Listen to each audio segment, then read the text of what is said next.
കേരളത്തിൽ ഇത്തവണ NDA പ്രധാനമന്ത്രി പറഞ്ഞ പോലെ 2 അക്കത്തിൽ കൂടുതൽ സീറ്റുകൾ ജയിക്കും. തീർച്ചയായിട്ടും അതിലൊന്ന് പാലക്കാടായിരിക്കും എന്നുള്ള കാര്യത്തിൽ സംശയമൊന്നും വേണ്ട. UDFന് SDPI പിന്തുണ പ്രഖ്യാപിച്ചിരിക്കുക. പാലക്കാട്ടത്തെ UDF സ്ഥാനാർത്ഥി SDPIയുടെ പിന്തുണയെ പരോക്ഷമായിട്ട് സ്വീകരിച്ചിരിക്കുക. ശ്രീനിവാസൻ്റെയും സഞ്ജിത്തിൻ്റെയും എല്ലാം കൊലപാതകത്തിന് ഉത്തരവാദികളായിട്ടുള്ള രാജ്യദ്രോഹ പ്രവർത്തനങ്ങളിൽ ഏർപ്പെട്ടിട്ടുള്ള PFIയുടെ മറ്റൊരു രൂപമായിട്ടുള്ള SDPIയുടെ പിന്തുണ സ്വീകരിക്കാൻ UDFൻ്റെ സ്ഥാനാർത്ഥി തയ്യാറായിരിക്കുക.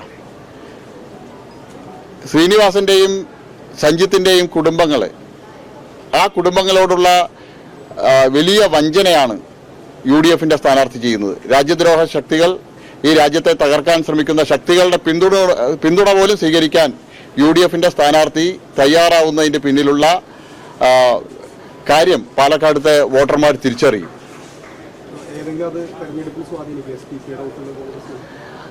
ന്യൂനപക്ഷ വിഭാഗങ്ങളിലെ മുസ്ലിം ന്യൂനപക്ഷ വിഭാഗങ്ങളിലെ വലിയൊരു വിഭാഗം SDPIക്ക് എതിരായിട്ടുള്ള നിലപാടാണ് സ്വീകരിക്കുക.